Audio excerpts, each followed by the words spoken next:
1975, Ziaur Rahman was appointed deputy and later became chief martial law administrator of Bangladesh. In 1978, Bangladesh held its first ever presidential election, and Ziaur Rahman was elected to office by defeating his nearest rival by some 11 million votes. President Ziaur, we're delighted to have you on this edition of World Chronicle, and here with our first question for you is Mr. Jha of the Financial Express in New Delhi. Mr. President, the question I have to ask you today concerns your statement this morning to the General Assembly, where, if you'll pardon me using the phrase, you dropped a small bombshell as far as the Group of 77 were concerned. In fact, someone listening to you said that it's rather like the chap who told the king that he had no clothes on.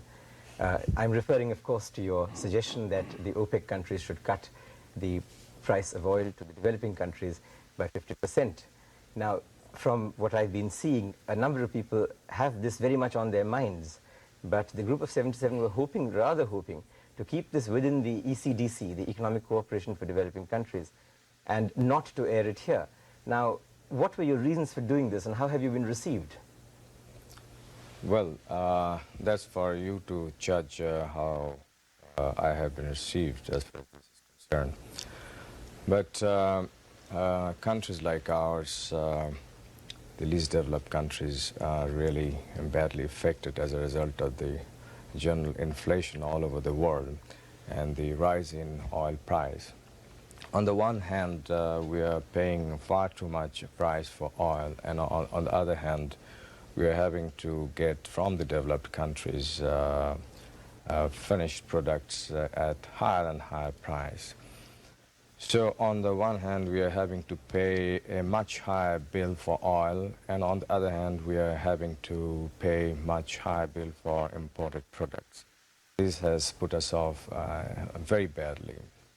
So we have to find out ways and means by which we can balance up this maladjustment.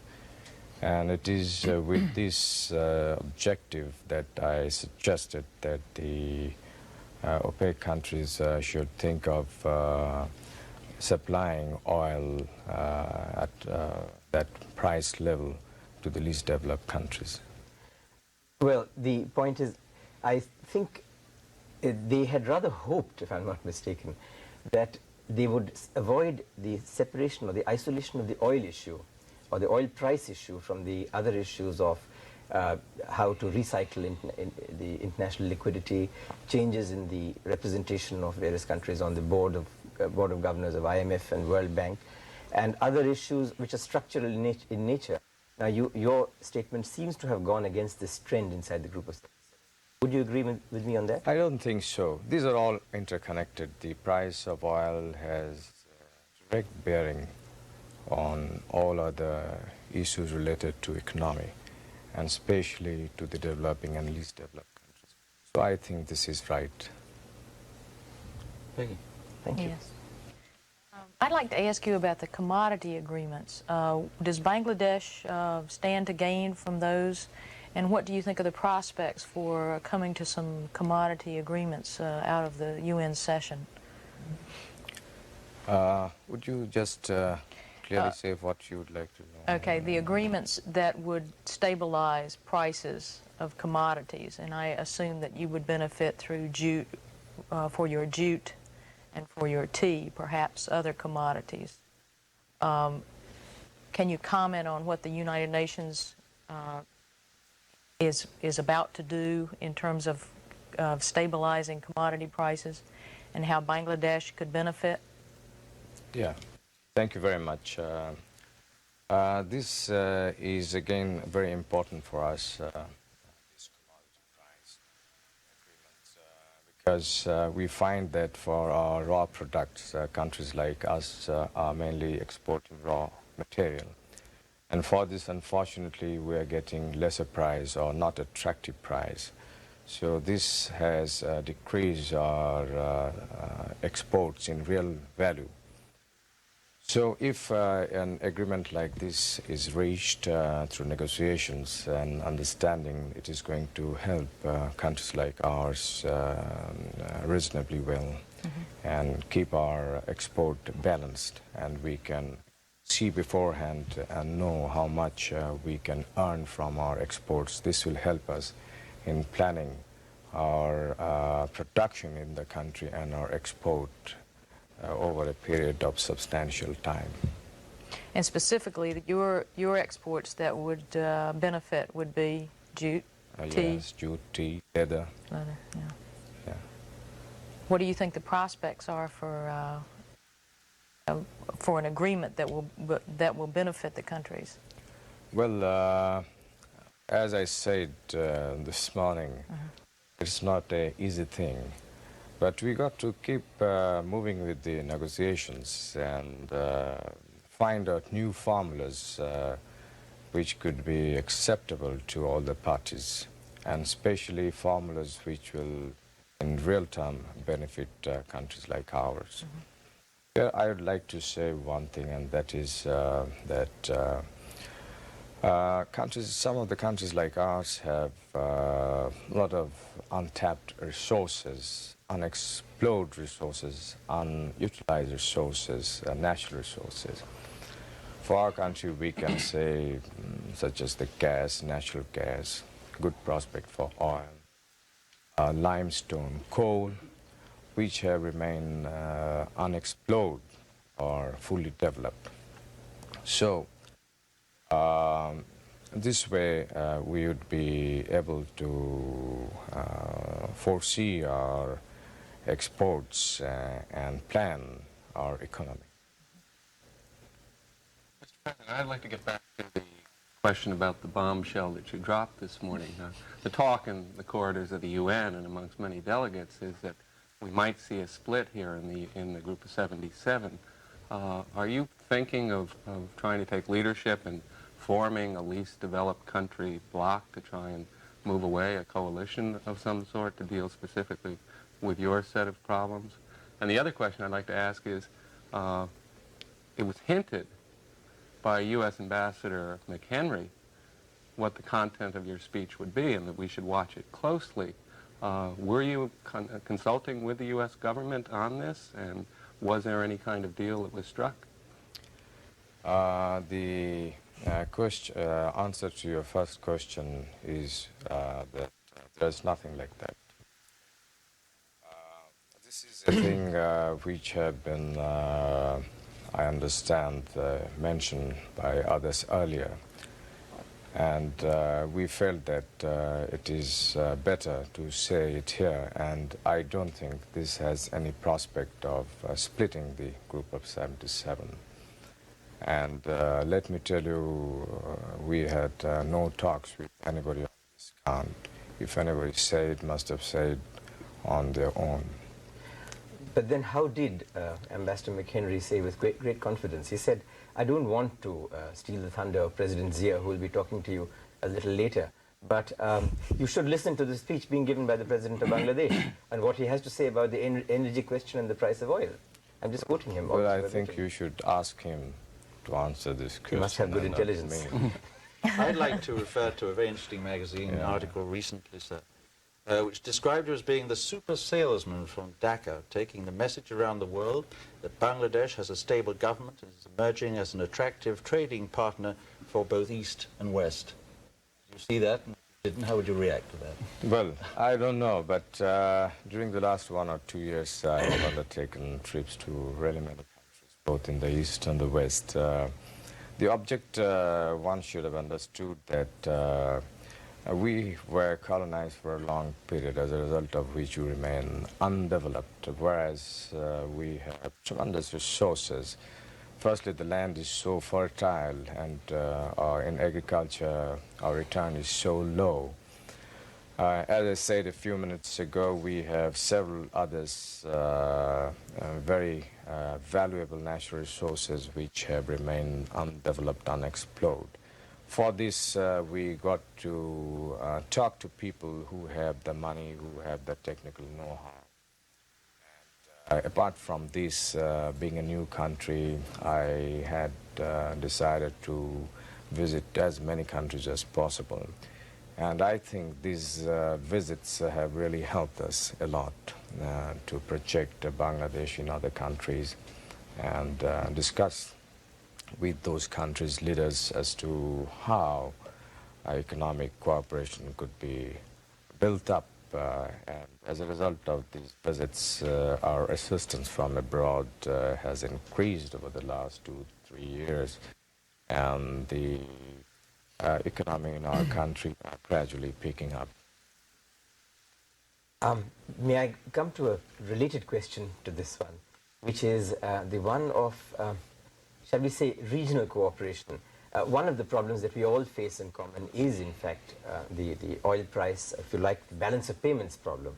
And it seems to me that the best thing what we possibly do is try and the countries most affected, least developed, most seriously affected, doesn't really matter which, that we should try and buy as much from each other and possibly try for better terms. Now, for instance, all the 4 countries of the subcontinent have an interest in tea, in jute, in leather, and textiles to a large extent. And at the same time, at least one of the countries, which is India, is producing many of the products that you would need, for example, cement or textile machinery, at very, very much lower than world prices. Now, what is anything being done? Are you thinking of something towards regional cooperation, or is it all snagged up on big issues like the Farakka barrage and things like that? You see, you are aware that a few months ago, Bangladesh proposed a forum on the basis of South Asian countries. And this has been well received by the various countries of South Asia region. And the object is that through this forum, we could do many things which will benefit the region as a whole. And under that forum, trade, commerce, and other bilateral relations, regional matters could be discussed, as in case of other regional forums. I'd like to pursue a question on the issue of food aid, which is certainly an issue in the United States where this can be seen.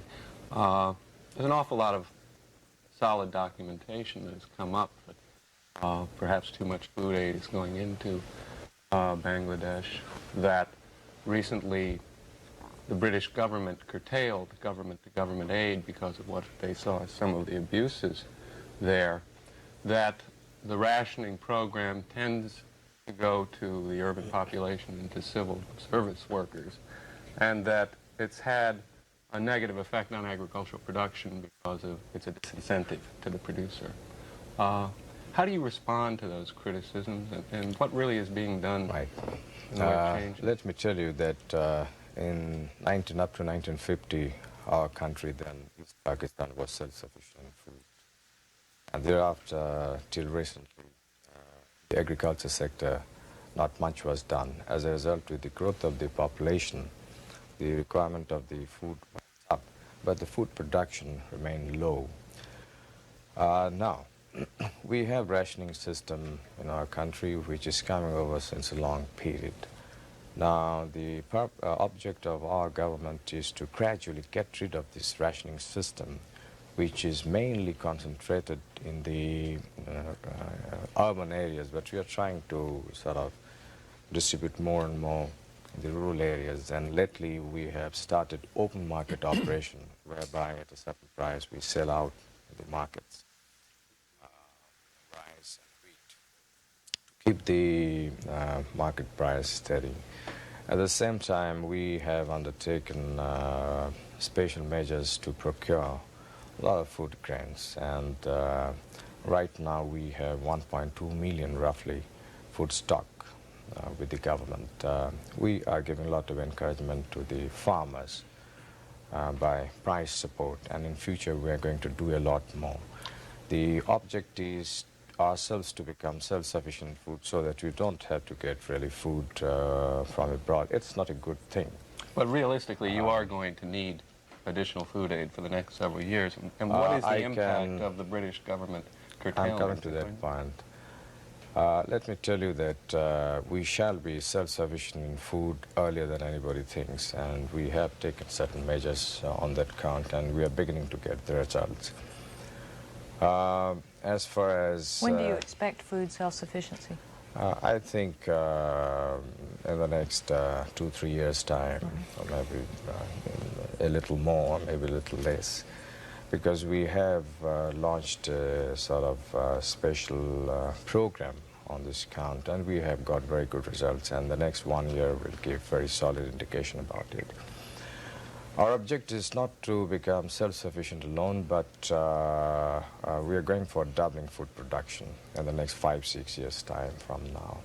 For this, we are mobilizing the people to take to voluntary works for re-excavating the silted up canals and rivers, with a view to doing irrigation, bringing more and more land under irrigation. And in the last winter, we did massive work on this count, and through voluntary means we brought more than 600,000 acres of land under irrigation, virtually at no cost. And next winter, which is our dry season, we are going to undertake 3 times more than this work. That means we will try about 1.5 million acres to be brought additional under irrigation by unconventional method. So this is a great effort that is coming up in our country. And I hope this question will not arise very much in the near future. And do you think the British action will affect, well, the U.S. food aid program? Which is certainly large? Britain has reduced the food aid as compared to before because of certain other reasons also. But I hope that the food aid by other countries will not be affected as a result of this. This is the time where we need support, because we are trying to pick up and stand on our feet, and this is the time that our friendly countries got to come forward and give us a helping hand in a big way. Perhaps on that we move into, I think, into another area which is very much in the news these days, Islamic solidarity. As you know, Bangladesh talks constantly of the need for increased solidarity. So I think we do have to ask you the question, how do you view recent events in Afghanistan and Iran as being a potential threat to that solidarity?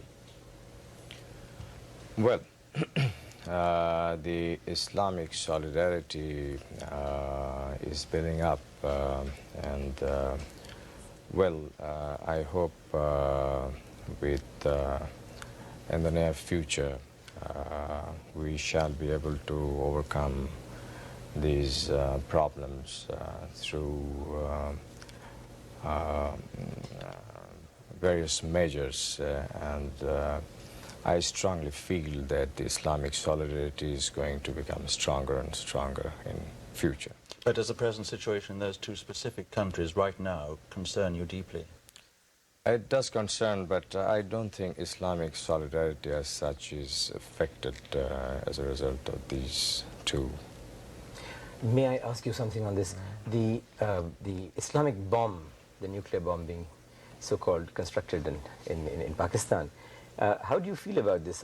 I would be rather ambivalent about this. Here's a country that you fought to liberate yourself from a few years ago, and which is building a bomb, which is allegedly an Islamic bomb, and you're most certainly a part of the Islamic group of countries. Well, what would you feel about this? Well, I know as much as you know, and I understand that they're not making any bomb. Well, I hope that's so, sir. You have better information. But this question of Islam, which you know is very high in everybody's minds these days, that Islam is in the throes of some kind of renaissance, some change. And there's been an unusually strong emphasis being placed on Islamic solidarity. We're back to this continuous phrase which keeps making the headlines. Isn't there the danger perhaps that this kind of policy might be regarded as a sort of isolationist policy? From what? From getting away to that old Islamic concept of greater cooperation and contact between nations. I don't think this will affect that.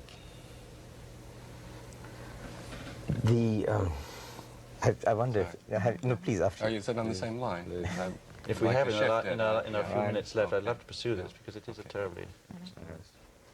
Well, I wanted to ask you about a little more about Afghanistan and your reaction to the problem there, and how you feel, what can be done What would you like to see?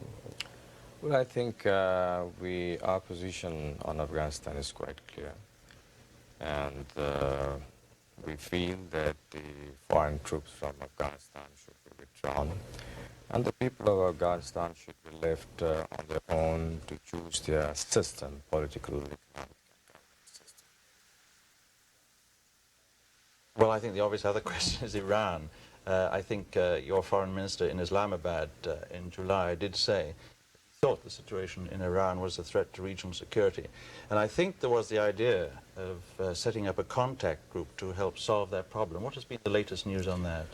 Well, I precisely don't know, but I think they are making all efforts to work out some understanding with the present Afghan people or government. I don't understand. I don't have the exact information, but they are approaching in various ways to realize their objective. My question gets back to what the UN is doing here in the special session. I think most people have the assessment that not much is going to come out of it, which leaves Pakistan, or Bangladesh, very much in a situation like a lot of developing countries. Insufficient assistance from the North, or concessions by the North, and probably not much from OPEC. What does a country like yours do then, given the inflation rate, given the world economic crisis? And if you could also follow that up on what do you tell the world in terms of the things you are doing to meet your own energy needs within Bangladesh? Good, I think that's a very good